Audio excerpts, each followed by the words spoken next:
to It's Okay to Be Gay, the podcast. And we're back. Welcome to the It's Okay to Be Gay podcast. We're so glad that you are joining us for this exciting episode. I'm very pleased to have Erin Shields joining me for this wonderful episode of the It's Okay to Be Gay podcast. How many times do you think I can say that before it gets like abusive? 74, but never abusive, just like oppressive. So, Erin, I'm so glad that you are joining me on this episode because you and I have been going through apparently some really crazy things together, and I thought it would be really fun, sadly fun, to talk about that and our car troubles. So, you were heading to Austin recently and had some dilemma with your vehicle, and I recently got rear-ended while I was in Norman, Oklahoma. So both of us and our car shenanigans are just, it's the worst. I know, sweet Madge couldn't make it fully to the next town south of me. I had to get her towed back to the town I live in, 10 minutes north. She couldn't make it really far at all. I was stranded at a lovely gas station. And you so got to sad. meet somebody in a McDonald's parking lot. I heard about that one. Yes. So I was like sitting in the drive-thru, and somebody who was parked there decided to back into my car. The plus side is I decided to buy a new car, which did I need a new car? No. Did I want a new car? Also, no. Was I excited to hear that my insurance company was going to total my car? Also, no.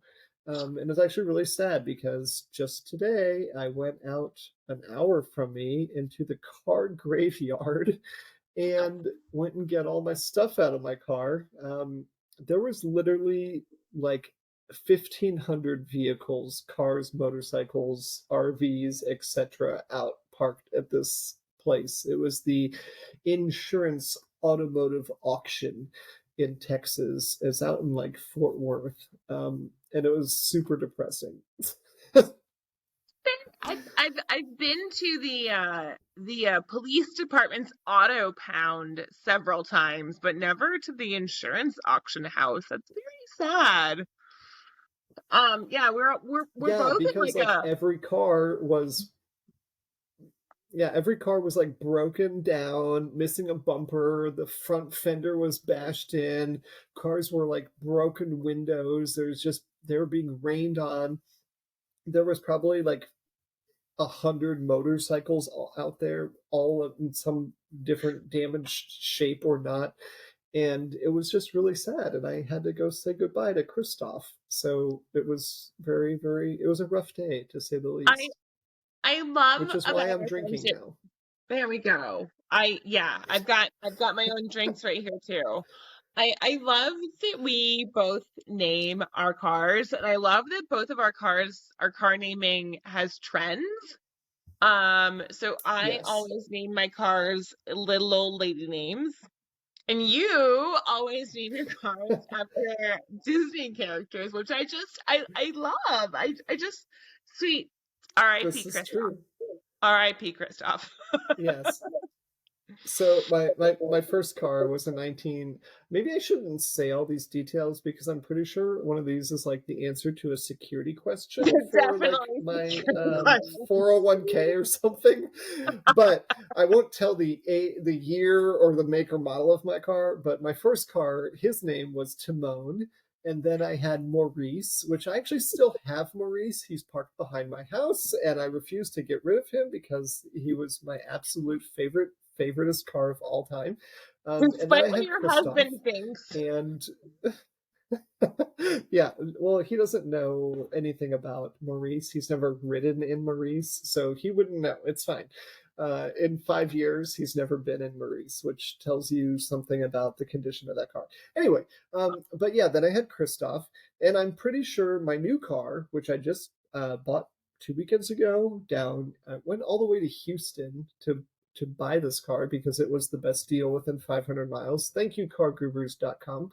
But his name, I think I've decided, his name is Gideon from the movie Zootopia. And if you remember watching the movie, Gideon Gray is a male red fox and minor antagonist turned supporting character in the movie Zootopia. He's like the fox dad. I'm pretty sure he was the dad of the main character Fox in that movie. Anyway, but I thought that Okay. that name would be great. So yeah, I went with Gideon for my new vehicle's name. It was very fitting. I think it's a very masculine name, and I loved it. So that's the So new name are for my all car. of your But yeah, cars I have that.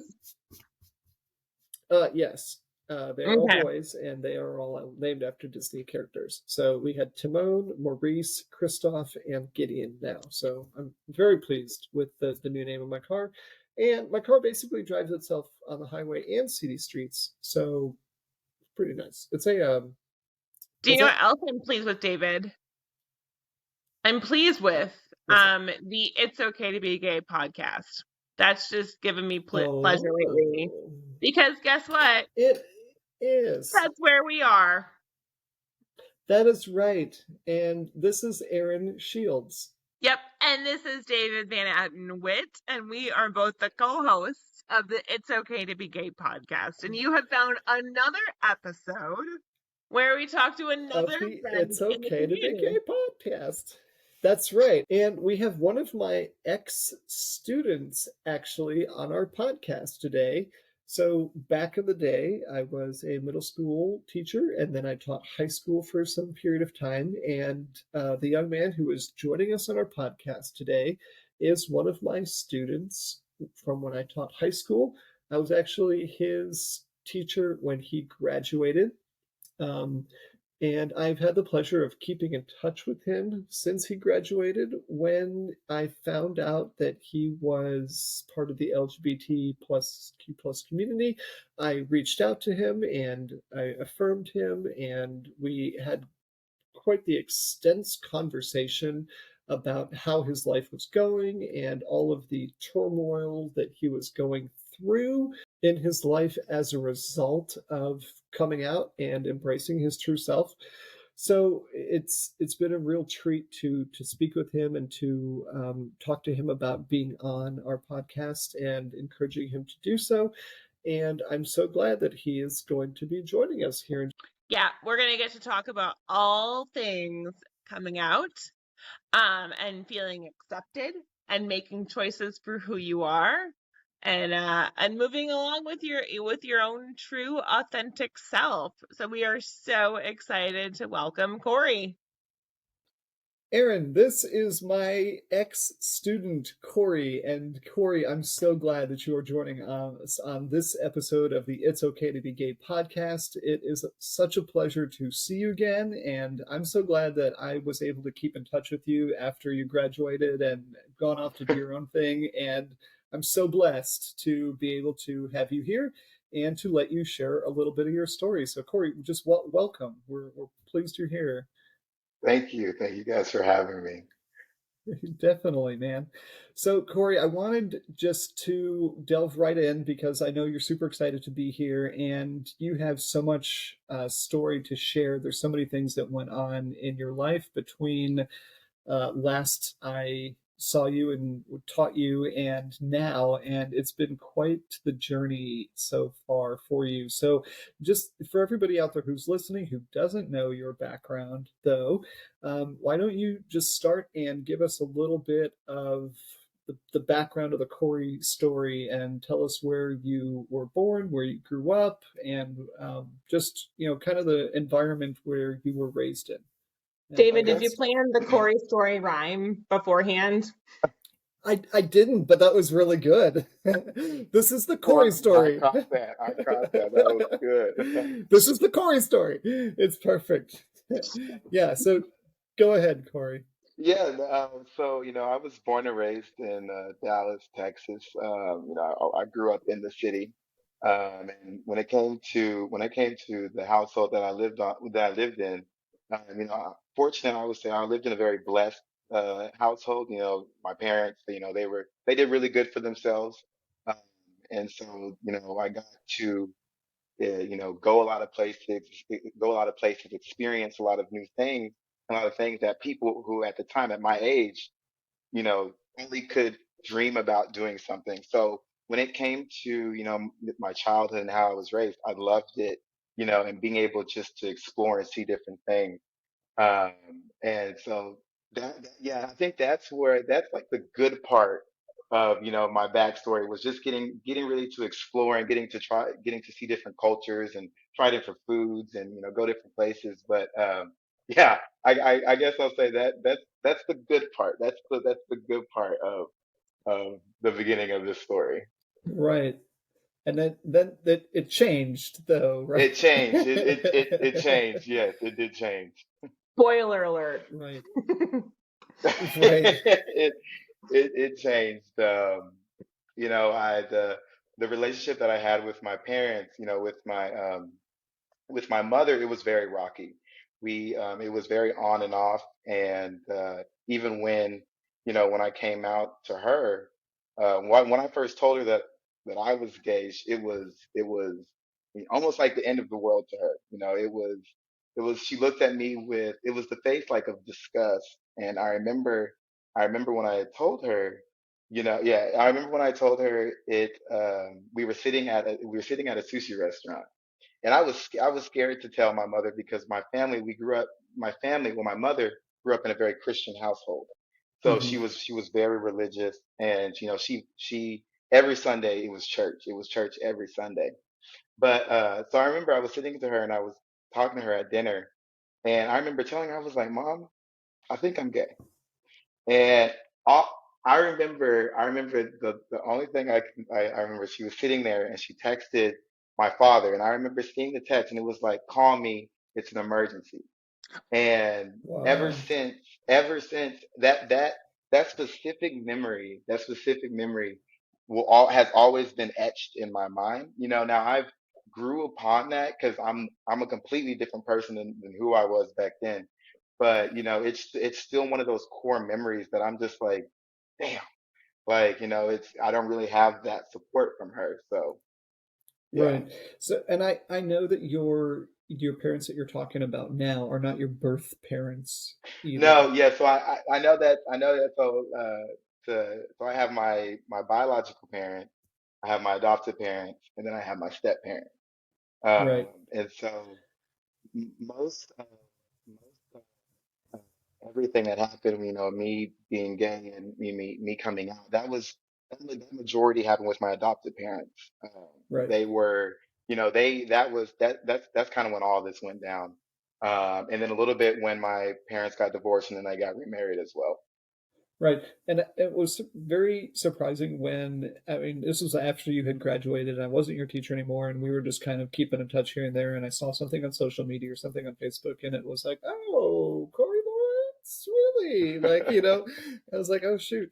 And I remember like then reaching out to you, and we chatted a little bit about that. And I found out that your adoptive parents basically disowned you at that point after you had come out. And it surprised me greatly because when I met them, when I was your teacher and I met your, adopted parents, they were just the most lovely people, and they were so caring and they were so compassionate, and it was so clear that they loved you so much, and they were just so supportive of you in every single thing that you were doing.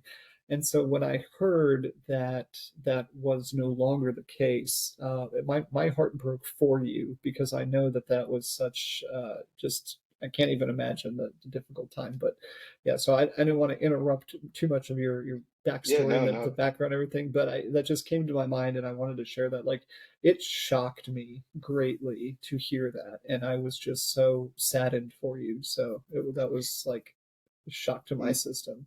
it's one thing. That's one thing about it when it comes to my mother, because I will say when it came to my dad, my adopted dad and my stepdad, they were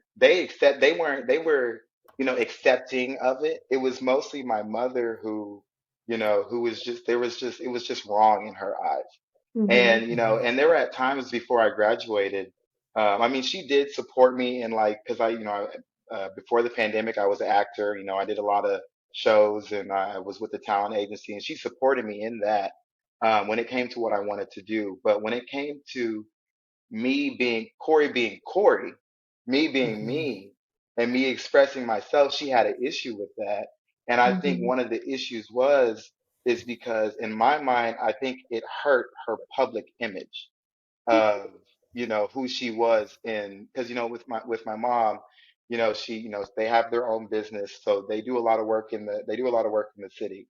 And when it comes to the how she is inside versus, like, for instance, David, when you said that you met them, um, it's for me, it's every day. Inside, we'll have an argument at home. We'll get mad about something. Me and my mother, we were on and off. We argued on and off. But then, of course, when we would go outside, when we would go out into public or go out to eat, she would put on this face, and you mean, oh, Corey, I love him. It was this face that she did, and it really made me upset. It really got under my skin because I'm like, this is not how we are. Like, we are Right. not we don't have that kind of connection like that.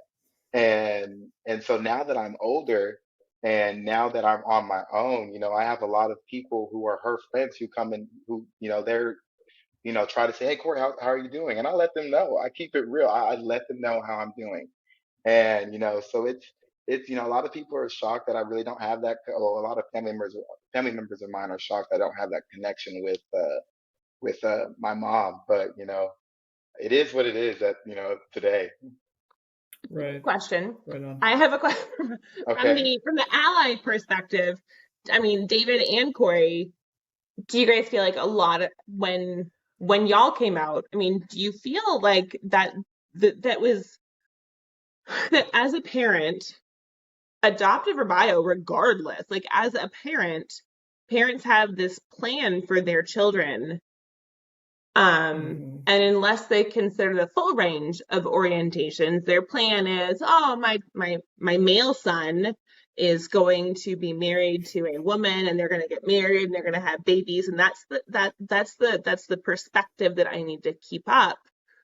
Do you guys feel Yeah. like that was a lot of what Corey? Do you feel like that's what your mom was struggling with when you came out to her? Mm, Most definitely. Most definitely. That was, well, in her mind, she had my life planned out for her. Like Why what I did mean you by have that planned is out like, for her and not planned out for Yep. you? Like at what you were no, That's the because truth. yeah, I mean, it really is the truth that she wanted me to, she wanted me to be that traditional teenage, guy, go to prom, Mhm. with a girl. And I did not care about going to prom. It wasn't something that I was interested in. I didn't, and so there was a lot of things that she made me do, or, oh, you have to wear, these clothes, this certain type of clothing because you'll look more appealing to, the female eye or something like that. And I was she it was I it's all over the place. It was really all over the place with her. But she really wanted me to come out in her, the way that she wanted me to in her image. And Mm-hmm. the fact that she didn't get that is, what made her mad. Yep. Yeah, like Right. it kills me with children's clothing now, how like you see like the overtly gendered clothing for children. Like the boy shirts that say like heartbreaker. And you're like, really? Is your Yeah. 3-year-old a heartbreaker? He's 3. Like, yeah. Yeah. They're very true. Yeah. So go back a little bit, Corey, because I think like we jumped into your like your accepting of your Did I jump in it too fast? well no maybe, but so Okay. We appreciate that around here. You're fine. just jump right in with both feet. No, so you were at some point, adopted by these parents. They raised you in this environment that was wholesome and nurturing in their eyes, right?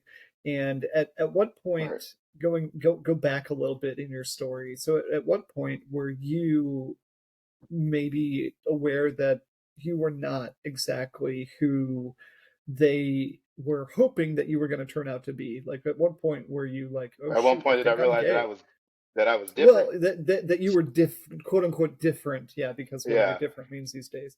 At right. what point did you I realize think that? Yeah. I think I realized one of the experiences I had was when I was in, I guess, lower school. I guess that's what lower school is like, third grade, I think. Um, and uh, that's when I kind of, when I started, you know, making friends, for the first time, and getting to know people. I started to realize that when it came to the attraction I had, the physical attraction I had, it was mostly guys. Like, I really never felt attracted towards women at all, like, or girls at all. It was more of always, yeah, it was more always just guys. If that answers it, I'm sorry. I don't know if that Yeah, no, that's uh perfect. And so, as early as maybe like third grade is when you kind of started to recognize that there was like a yeah, difference. So sometime in your early elementary years, you started to recognize that there was some sort of attraction that didn't align with what you were told was normal. And then for the next almost 10 years of your life, did that just become something that you were not like paying attention to and trying to bury, or was that something that you were acutely aware of, like you needed to be careful how you were looking at certain people in your life, or like how? So yeah, elaborate on that just a little bit for us. yeah. No, I was very much aware, and it was very much on the forefront of my mind. Like, I kept thinking about it because during that point, I didn't know. I was still trying to figure out who I was. I was trying to figure Mm-hmm. out. I don't know if I like, girls, and I don't know if I like guys, and then I finally, just accepted that that I was very much attracted to, the same sex. And when it came to throughout my time being at school, I was too afraid to show it. Like, I didn't because I didn't want to get judged. My biggest fear, even today, is rejection. It's Sure. being rejected, and just I didn't want to be able to, I didn't want to share something, because I really wanted to, at that time, I really wanted to talk about it. I really wanted to, but I couldn't talk about it with my parents, with my mother. God forbid I could have talked about it with her. So I didn't really have, that stable, or, just somebody that could help me understand, kind of what was going on in my head at that time, if that makes sense. Yeah, no, it Yeah, does. And totally. I can relate to that a little bit in my own journey, my own story, is that there's something, this like inkling in the back of your mind where you realize that the same sex is where, like, you pan a crowd of people, and you start Yeah, just picking out all the cute guys, and it's like, wait, why yeah, am I only looking at the male? Like, why?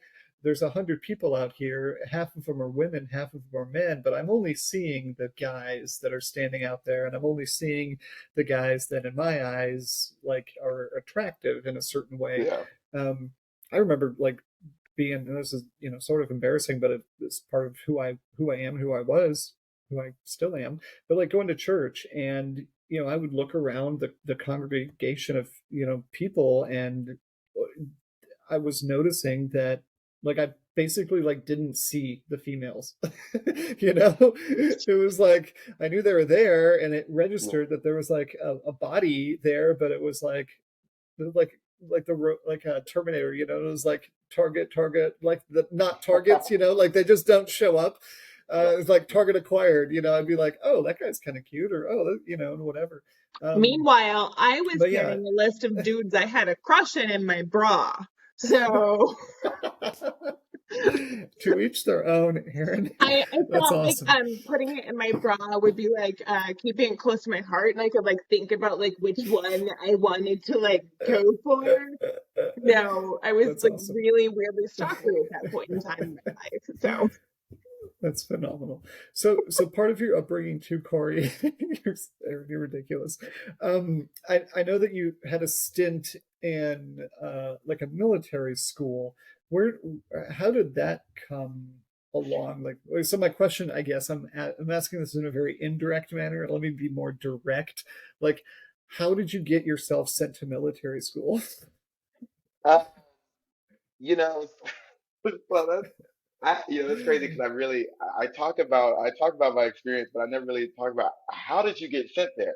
Well, so for military school, I was when I was growing up, I was very disobedient and disrespectful. I was skipping class. I was doing the teenage typical high school stuff. Well, not high school, but school stuff.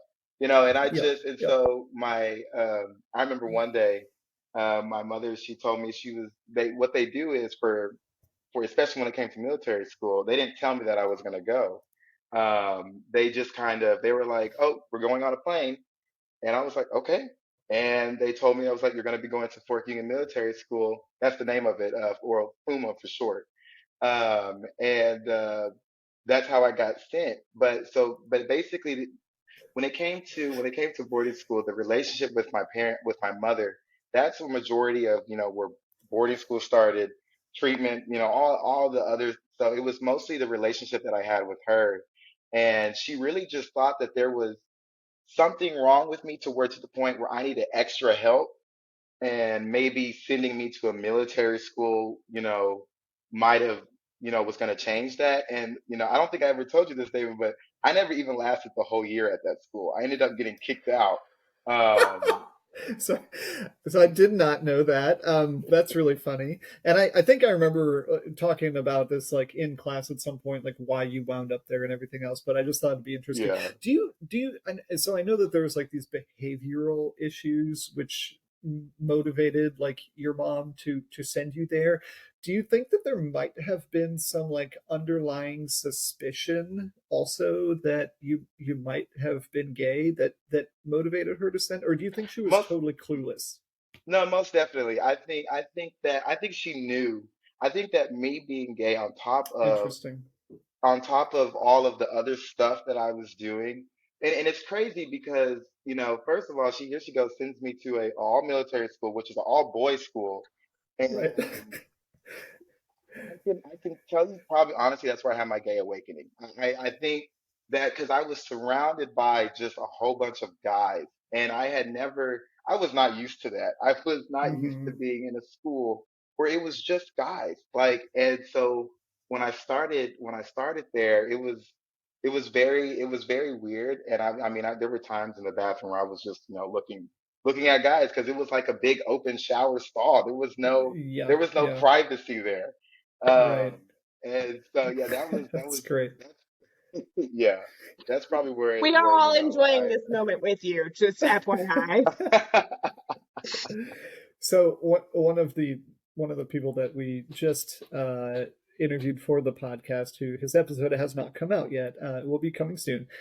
He was in seminary for the priesthood for quite some time, and I don't think I'm spoiling anything because we'll probably have aired his episode by the time that yours comes out.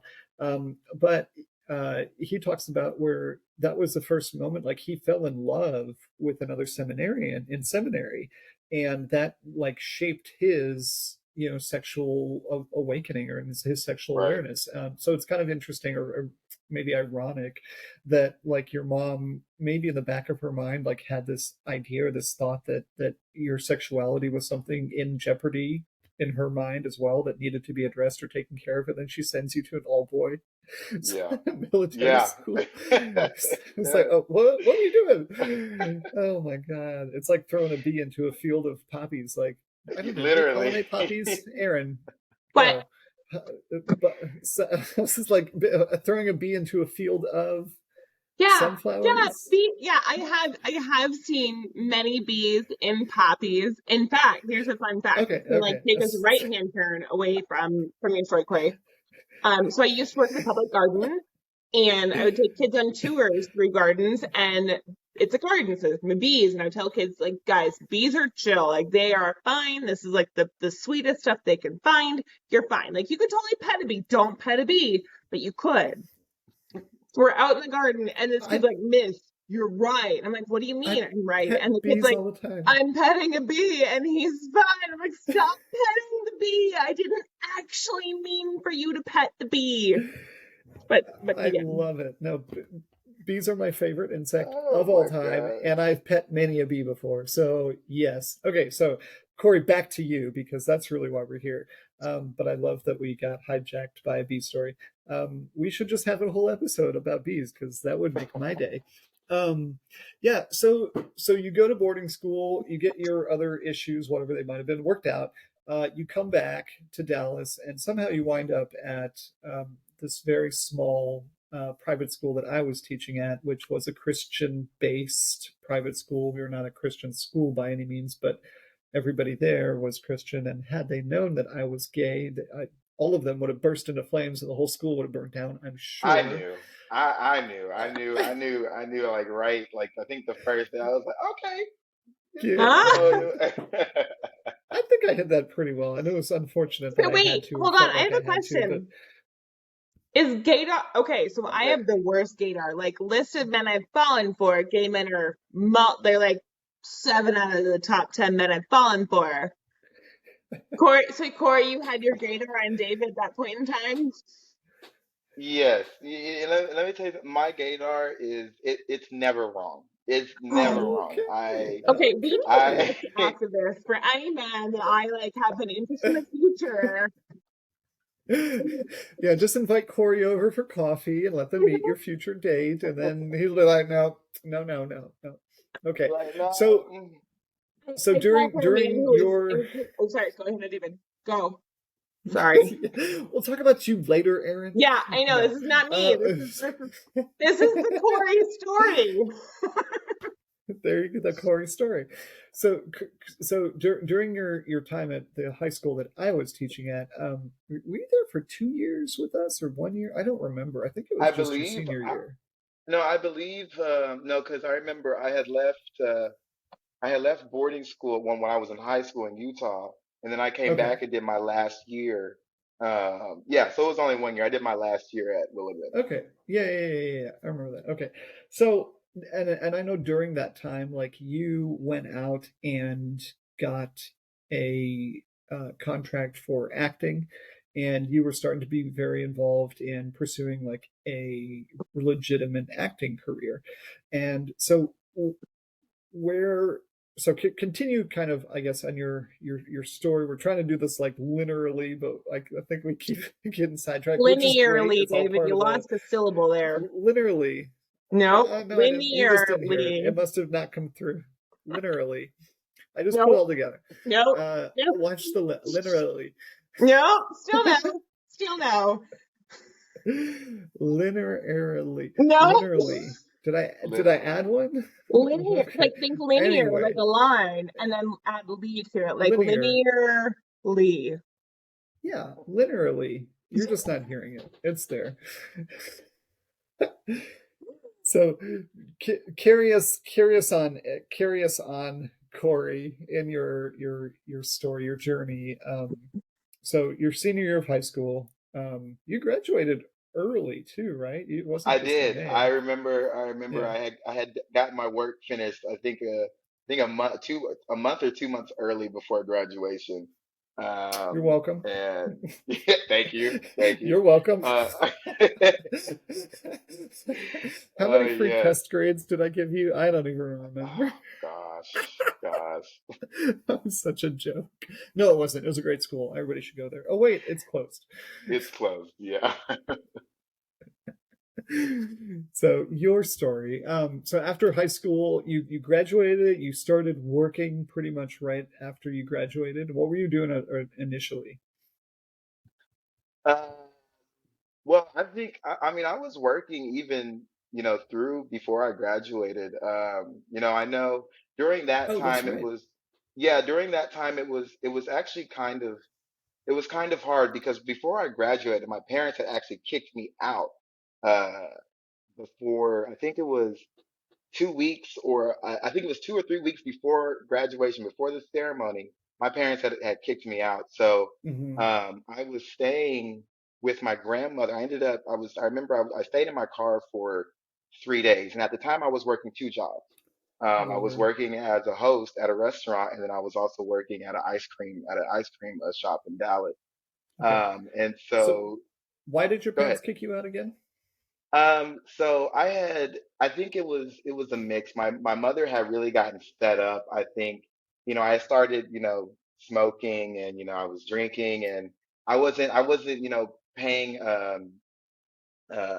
attention. I wasn't respecting her house rules. Let me say that. Sure, And sure. I feel like when it came to that though, there it was just so strict. The house rules were so strict, and I felt like I couldn't be who I wanted to be, especially now that I was older, and now that I was kind of starting to understand myself mentally better. I couldn't Uh-huh. be who I wanted to be in that household. It was impossible. It was almost impossible to be able to just express myself without someone looking over me, telling me, why are you doing this? Why are you, Yeah. that's disgusting. So So, Corey, it This from a is was, child development perspective, you are not alone. From the ages of about 17 to 19, our brains develop to a point where we want space from the people that right. raised us. And so we start to make those spaces and we start to make room for who we truly are. Yeah. mhm. And so the folks who are raising us, sometimes they're able to do that and sometimes they don't have the capacity for that. And like I can speak for myself, my sister right now is raising a 17-year-old and it's tough. It is tough. When those kids figure out who they Yeah. are, it is tough. So I'm sorry to interrupt, but go ahead. No, You no, are no, you are you're not fine. alone No, in Yeah, no. like making space for who you are, and that wasn't Yeah. accepted yeah, at the place you were. very true. Yeah, So, but it, it was. it wasn't the gay thing that she kicked you out for. It was you just other things. So you were living by yourself for a little while. I'm sorry. Let me not say. I mean, I think it was also me being gay. That let me say that played a role in it. It was just other things as well. Okay. Um, Had you come out to her at that point then? yeah, I Oh, did. okay, okay, okay. I Yeah, thought that was a little bit yeah. later. No, no, no. Got I came. Yeah, no. I came out to her. I actually came out to her multiple times, and it. She was multiple like, times, "No, Corey, no, and you're wrong." and that's literally what it was. Every single time that I Oh told my her, God. yeah, I'm serious. Every single time that I would told her, she would be like, "Okay, we need to go have a meeting," and she would call my father to come to the house, and we would sit down, have a conversation. And she always thought, she was like, "Corey, you're just going through a phase. It's just a phase." And in my head, when she said phase, that I hated that word so much because I Uh, understand growing up, you know, hmm all kids, transition, they go through puberty, but I had already been through that. And so I knew deep down that I liked guys. Like, and that was not going to change. Like, that wasn't going to change whatsoever. And, but back to, yeah. So that was me being gay. That did play a part of Okay. me getting kicked out as well. Gotcha, gotcha. And so you moved in with your grandmother at some point, and that's Yes, and I that's moved. and that's your biological grandmother, like your Yes. biological mom's mother, right? Yes, yes, that's my Okay. Yeah, biological yeah. mother's mom. Yeah. That's awesome. So you had a little place to hang your hat, and she obviously was a little more accepting than your She, adoptive parents, right? she was, it for my grandmother. The good thing about her is that she came to accept it since I was her grandchild, and since Hmm since she loves me, she came to accept, me being gay, but it was very slow. Like Okay. now, we had such a great now, and she doesn't care. But when I first told her, and she was like, "Are that's?" And my grandmother, she was Christian as well, and when she lived inside the church. And so when it came to me, it definitely took some time. She had definitely had to get used to it. I couldn't talk about it around her. I couldn't talk about it if there was a cute guy that popped up on the TV. I couldn't say, "Oh, he's fine" or "he's cute," because it made her feel some type of. It would make her Yeah. uncomfortable. Yeah. Yeah. Right. I feel that. I feel that. I have So a it, side it question. definitely. I have a side, which is like totally, I don't know. I feel like what am I here for? I'm here for the side questions. You said your Okay. grandmother Yes, is Aaron. involved in the church. What did her Easter hat look like?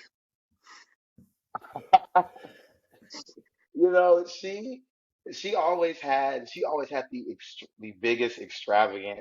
I don't even think it was just for Easter, but I think it was just every Sunday she would wear some huge hat that looked like she'd be at a Kentucky Derby. Yeah. That's awesome. I love that. I love that. So how long did you stay with your grandma? I stayed with my grandmother. Let's see, I when I got by the time well when I graduated, I stayed with her for 3 years. So Wow. that summer after I graduated, and then I moved to I was in Cedar Hill, a part of Texas, and I moved up with her for 3 years, and then I moved in with my uncle. Okay. So during that time that you were living with your grandmother, your relationship with your adoptive parents has pretty much just been non-existent. Yeah, it's we're really not even on speaking terms, and Wow. at the end of the when I what I have to say about that is I have said everything that I have needed to say in regards to how I treated my mother. I could have treated her better. I'll be honest about that. When it came to, me being grateful and all that stuff, I told her, I was like, Mom, I'm really grateful for, all the experiences that you showed me. But when it came to me being gay, she tried to tell me, she was like, Corey, I've always accepted you. She tried to tell me that. Hmm. And bull- I mean, that was one of the reasons why I was so mad, and that's one of the reasons why we're not on talking. That's why we don't talk, because you can't say that after everything that all the conversations we've had, all the things that you've tried to done to try to correct me, and make me, I guess, make me look good in the eye of society. I don't know, but no, ever since that, we don't speak. They've tried to reach out to me. I keep it really short, sweet. I'm doing Hmm. good. I have a roof over my head. Don't worry about me. I'm fine. Other Right. than that, yeah, we don't. We really don't talk. Wow. That's really Yeah. unfortunate. So, but besides your adoptive parents and then your biological grandmother, what other family members have you had be a part of this story, be a part of this journey? Who else has been like either positive or negative? Who Yeah. else has been, part of that? Because I think a lot of people in your situation, which is really I think a lot of the people that we've talked to so far on our show on the podcast have been older, individuals, people in their late 20s, early 30s who have kind of gone through life and have like all this stuff behind them. You're still very much so right in the crux of all of this. You're still becoming, your authentic self, still fully Right. accepting who you truly are, and still dealing with all of the adjustments that your family and close friends are having to make in recognizing who you truly are. So yeah, so what other so I think it's a very relatable story that you're telling. But and I know there are so many other people out there just like you that are in their high school years, their early 20s and stuff, that are going through this and just totally Yeah. lost. So, any other family members that were part of this story of yours, this journey, this path that helped you, or that also like kicked you out of their lives? Like, what did that look like? Well, when it came to, some of my family members, especially one, my aunt, and she's been there for me. My parents, they would always go on business trips, and so somebody would always stay at the house, when I was, in school, and my aunt was always there. And so before my mom, she was the first family member that I told, that I was gay, and she was so ecstatic. She told me, she was like, Oh, Corey, you being gay, that doesn't change who you are. That doesn't change my love for you. I love you the same. And that's that so positive. that yeah, it really was. And it was really also kind of hard to hear that, because in my head I'm like, here you have, a family member who accepts, who doesn't see, they don't judge, they see me for who I am. Hmm. And it was hard to kind of wrap my head around that. But then I also wanted that same feeling from my mother, who I Right. didn't get. I wasn't able to get that, that love, and get that, reassurance that, hey, just because, you like, the same sex doesn't mean my love's going to change for you. And I feel like that me being gay has changed the love status and our relationship status in general. Um, and it's been tough. I mean, it really has been tough because I do want my parents in my life, but Hmm. at the same time, if they can't come to accept some things about me, I can't. I'm not. I don't have. I'm respectfully. I don't have time for that. Now that I'm 22, almost 23, it's time for me to live my life, you know? Yep. Yes. And so if they don't hop on board with it, then that's fine. That's on them. But Yeah. I'm not gonna hold my head down and I've already been through those emotions, and now it's time for me to keep doing me, for me to be successful in what I do and what I know how to do. So when 100%. it Yeah. comes when it comes when it comes back to family members, I kind of went off a little bit there, but That's my okay. aunt, she's been the biggest supporter, she's the biggest, and she always Oh. she wants the best for me, and I love her for that. She's always been there. She's like I said, when my parents were on business trips, for a week or 2 weeks, she was there. So I felt like she really knew me a little bit more because me and her Hmm. could have conversations that I couldn't have with my parents. Yep. So I felt like she really knew what was going on with me. She really was able to get inside my head and be like, okay, so this is what's going on with Corey.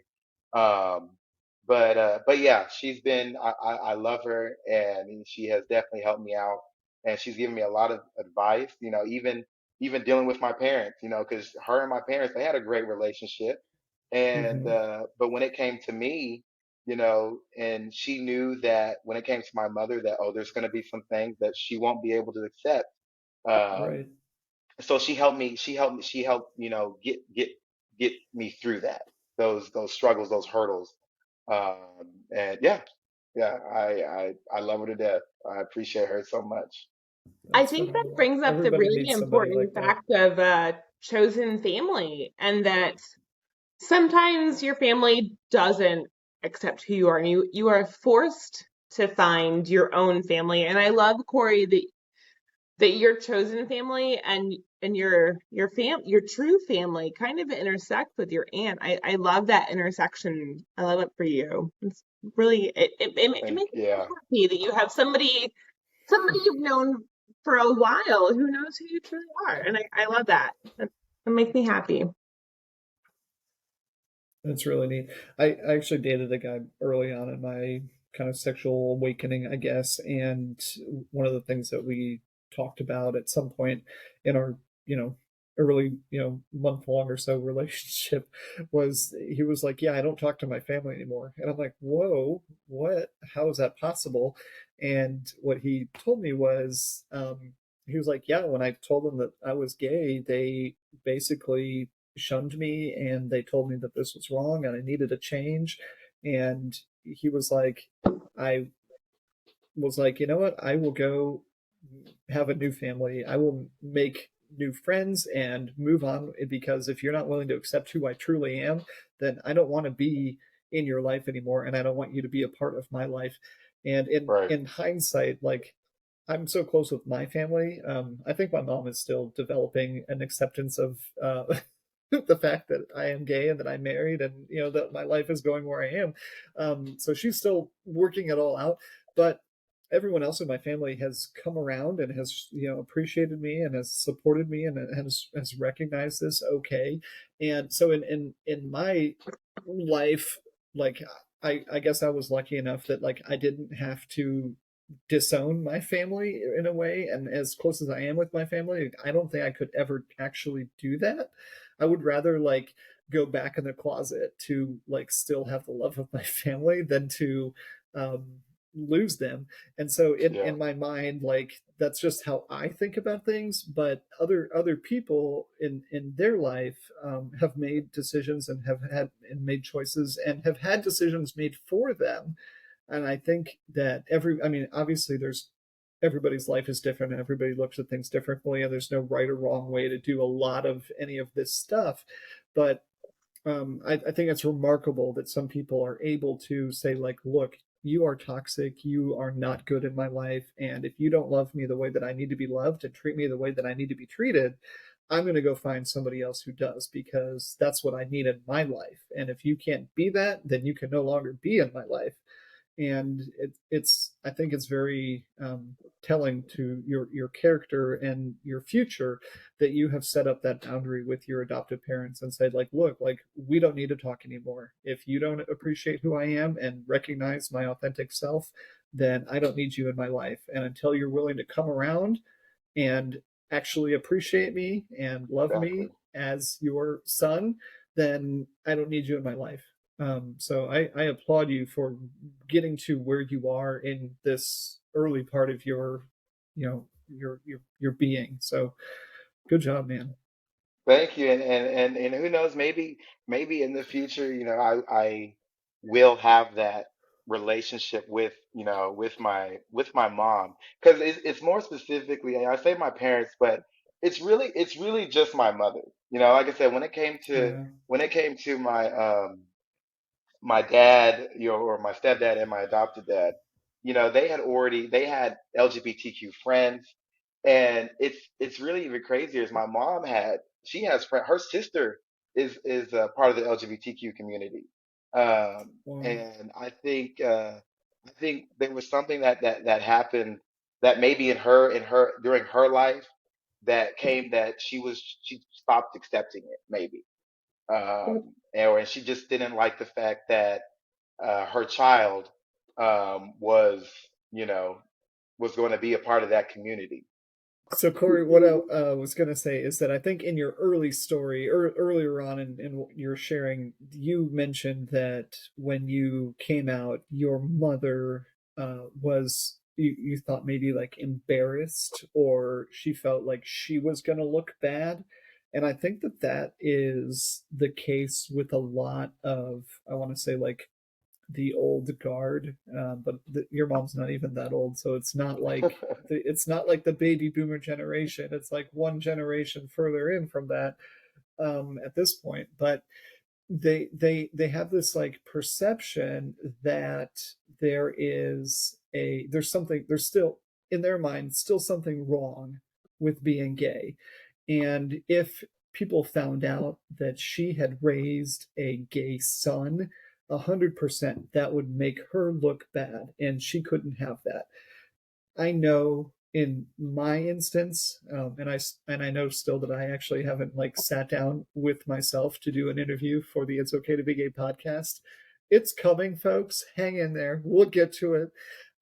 But that's part of my story as well. That a big I'm sure the majority of my mother's disappointment and unwillingness to accept me and my sexuality was because it was going to make her look bad. She was worried about how my aunts and uncles would think, how, I mean, if my grandparents were still alive, like how they would have thought, which Yeah, in I'm sure that my grandparents would have had mixed feelings about this, but would have still loved me. I'm one of their, you know, 11 grandchildren on my mom's side. Like, they like there would have been no love lost there. And my mom has this like thought in her mind that for some reason, when I said that I was gay to her, all of a sudden I went from like this status in society where I was like, I don't want to say like up here, but it was somewhere in the middle, like to down here.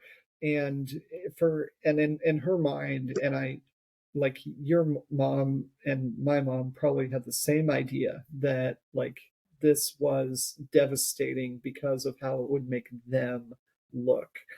And it's really sad because it like still has that stigma, it still has that effect to have a gay person in their family, and God heaven forbid it's their son, yeah, right? yeah. That's So and that's the one thing.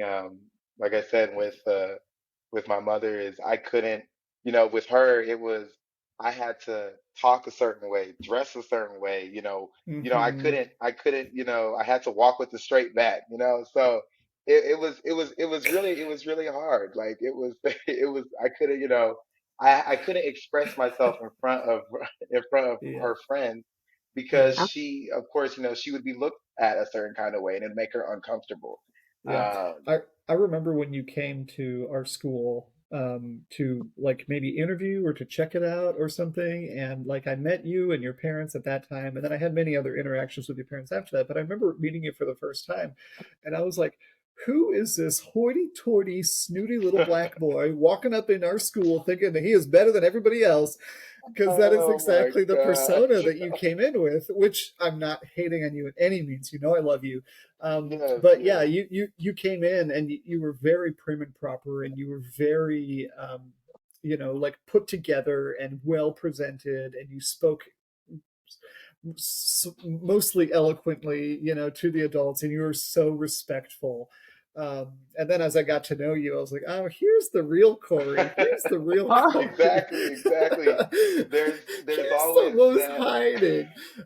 But yeah, when you were coming to the school and introducing yourself for the first time, and whatever else, everything was just like so perfect. So yeah, I, I remember and I affirm everything that you have said because you're exactly right. So okay, um, so we've gotten a lot of your story, your background, and I'm curious because I don't know all the details. Of course, you don't need to share all the details, Corey, because this isn't that type of podcast. But so as you started to accept yourself as being a member of the LGBTQ community and as a gay man, how did that look for yourself and your personal relationships, and like how did your life sort of start to change once you were able to be Corey, the true Once I was Corey? kind of able to express my, like, just be who I am. Uh-huh. You know, it felt it was like I could take a load off my back because once I was out of my parents' house, I will say things did get a little bit harder for me. But when it came to me being me just expressing myself, me being gay, I was very happy because I was finally able to, not put on a face, and not having to hide, who I am, just so I could, make people happy. It was very satisfying to feel. Um, I will say though, when it came to um, when it came to navigating the world, once I was kind of on my own, it was really scary. It was really scary, just for me being, because here I am, black, and on top of that, I'm gay. Hold Um, on.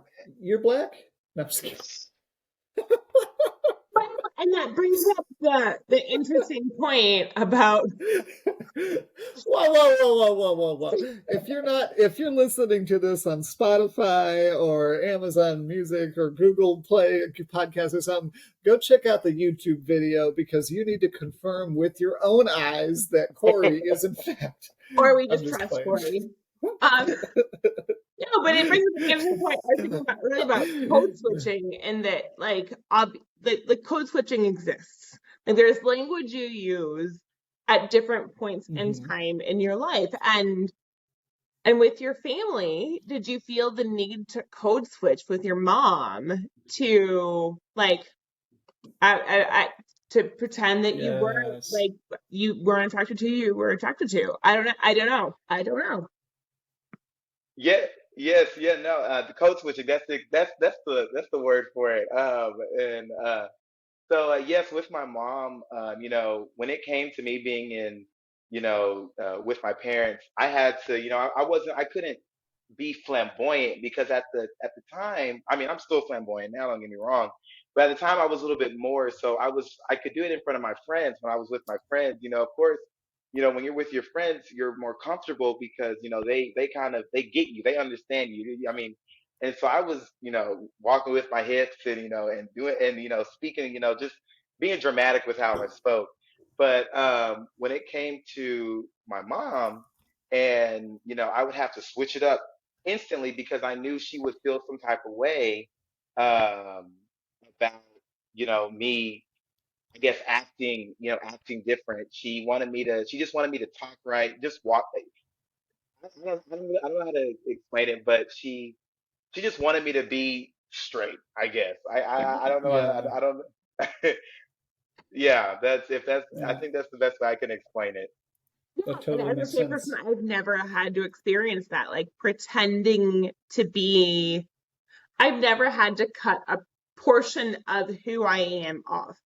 Like I've never had to tell somebody, "Oh my gosh, there's this." Well, no, you don't get to know that part of me. So yeah, Yeah, that's really fascinating that like the code switching about like not only and the intersectionality too of not only being black but also being gay too. Like there's a lot of stuff Right. happening with you and we love your Corey story.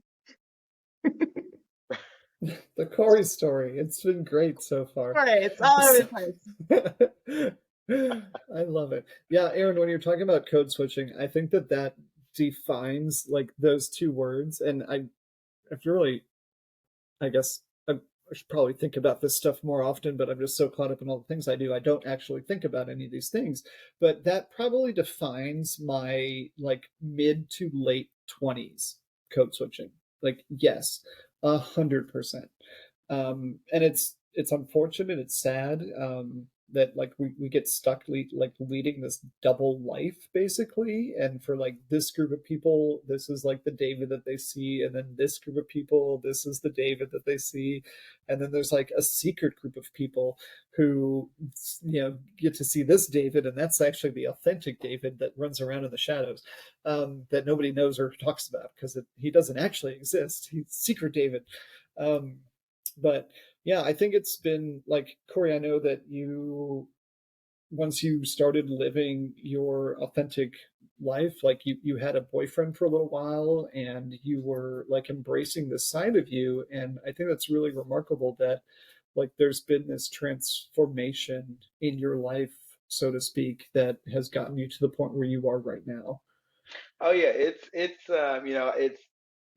I've definitely learned quite a lot, just more about myself. And I think me being on my own actually worked out a lot better than when I was still living with with my uncle. I do better in my own space. I feel more comfortable in my, but I think I feel like everybody, everybody needs their own space and they feel comfortable, just kind of being with themselves a bit. And Yeah. To real quick, to piggyback off the code switching. It's crazy that I we were talking about that because I'll be honest, and even to say that I'll do it sometimes to this day, because when it comes to what I do for work now, working as a car technician, some of the people that that'll come through, they expect, I guess they expect, the They person working there to bougie. have a certain testosterone level. I don't know. It's just like they expect me to be straight, I guess. So they expect me to talk a certain way because here I am working on their vehicle. I'm Uh, supposed to have a deep voice. Like I just I don't do that. It's weird to do because I live in Waxahachie, and Waxahachie, this part of Texas, a lot of conservatives here. mhm. And so it's kind of, I try to be professional, but it's something that I still do on and off because when I'm not at work, I walk with my hips. But when I'm there, I kind of have to, stiffen up just a little bit and, kind of broaden my shoulders and like, oh yeah, I can do a tire rotation on your car. I got that. So I don't know, but that's just something I had to bring up because when we're talking about code switching, I still do it, but for work purposes, yeah.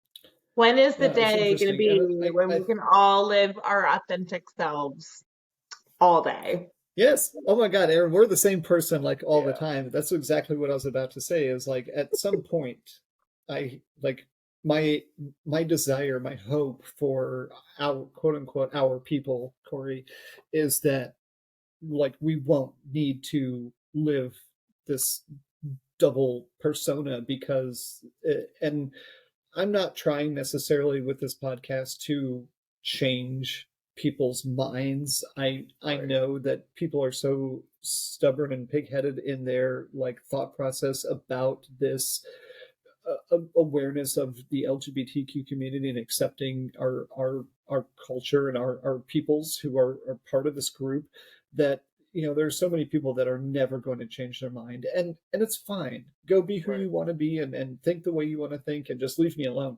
But like I want more, yeah, eventually. But that is the hope, right? The end game is that we don't have to live this double life. We Right. don't have Right. to pretend to be someone else that we're not when we're around this group of people or that group of people, and we can just be ourselves. So I have no, you know, disillusioned hopes that that's going to happen in my lifetime. If it did, that would be wonderful and great.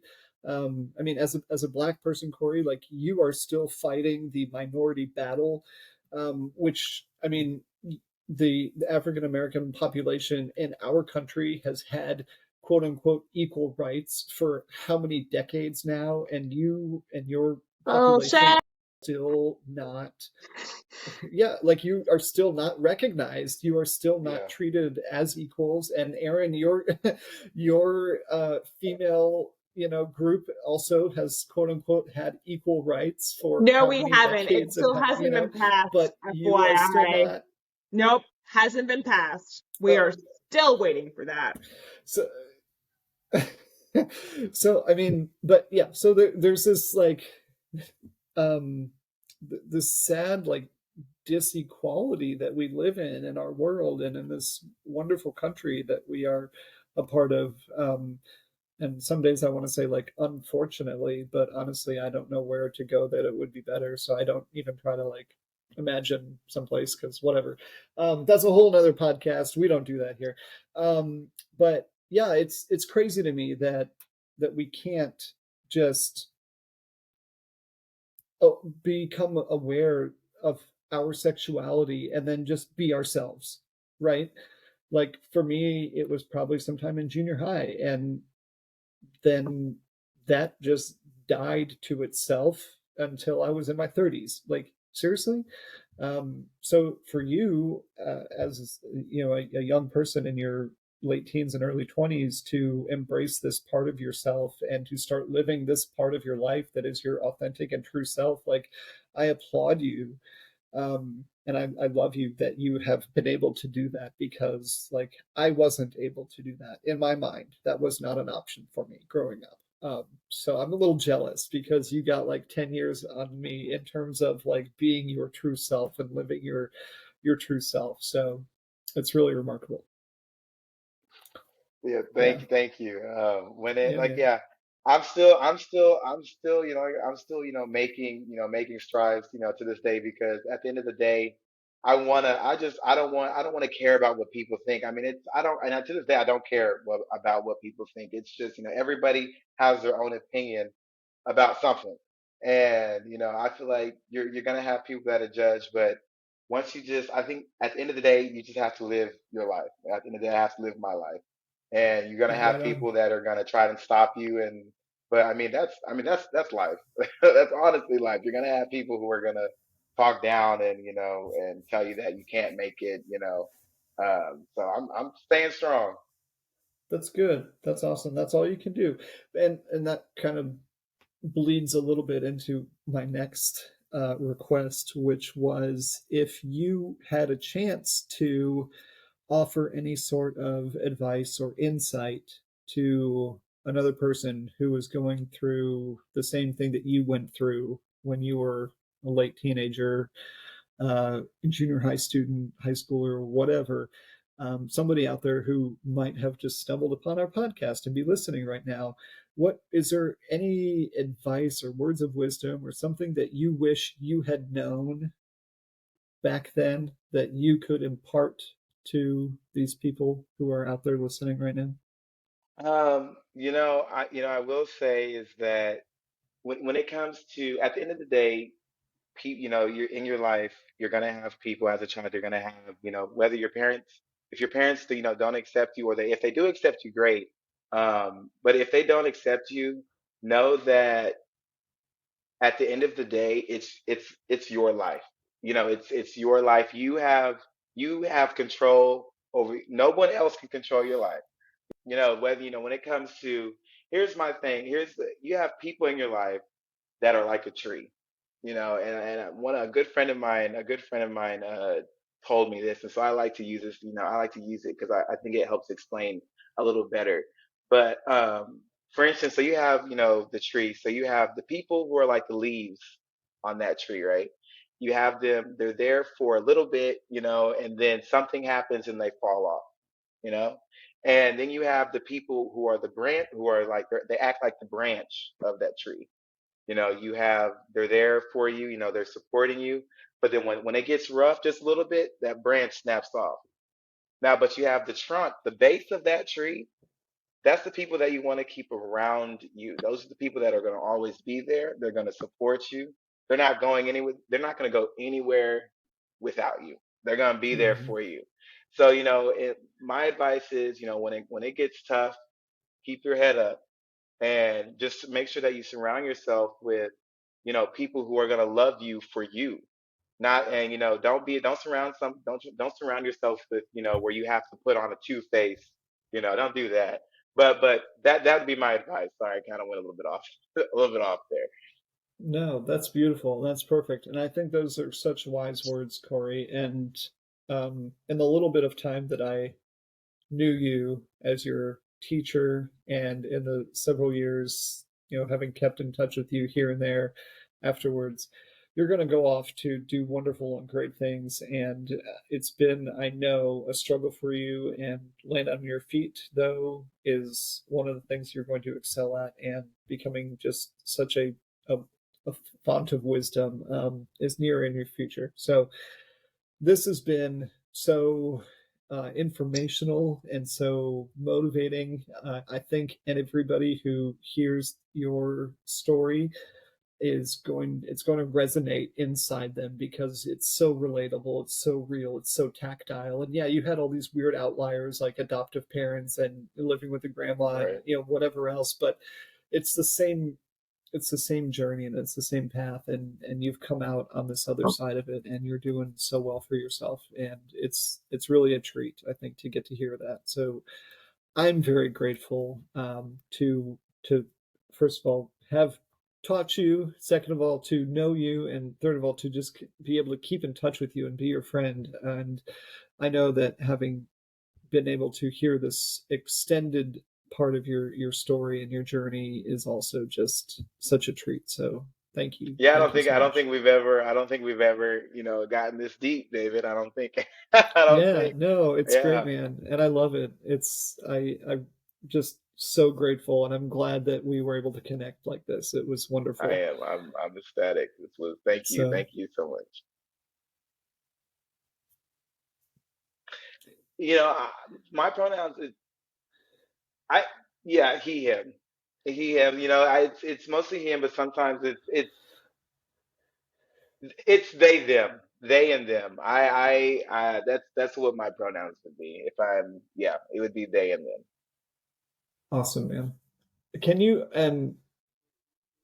I maybe elaborate on that a little bit, because I know everybody has their rationale, their reason, and their like motivation and their thought, and why that makes it feel right for them. And it's always an interesting and beautiful story about why that fits. Can you share just a little bit, since we're talking about it, like why Yeah. that is right for you? Because it's different for everybody, and I love hearing the why. So, for me, I just think, I don't like I don't like the masculinity that sometimes I'm being so honest, that being a man comes with. Hmm. And so it's when it comes to me being out, I don't put I don't really hang like a gender name, or male or male. I don't really hang that above my head. I don't have that as a label. I kind Hmm. of I am who I am, and and so I don't know. I've never really had to explain. So but, thank you for asking, making me doing some thinking. Yeah, Um, no worries. but when it comes to my pronouns, they and them, it resonates with me more, because I just, like I said, I feel that I'm just somewhere in the middle. I don't know if that makes sense. Um, but yeah. All right, Corey, that's really interesting. And I think everybody has their own way of thinking about how they self identify with their sexuality and where they find that they most comfortably feel themselves fitting on the LGBTQ plus community, as well as how they, choose to call themselves with their different pronouns. So thank you so much for kind of sharing your part of that and elaborating on that for us a little bit. I think that's very encouraging that everybody has their own way of thinking about that. So um, this has been so delightful. And in case you missed it, for the 47 other times that I mentioned this during the podcast, I was Corey's teacher his senior year of high school, and it was just such a delight to work with him every day. It was a blast. I feel like Corey's like, no, that's a bunch of BS, Mr. S. But it's the truth. It was just like, you don't know how much I enjoyed my job. It was great, and you made it so worthwhile.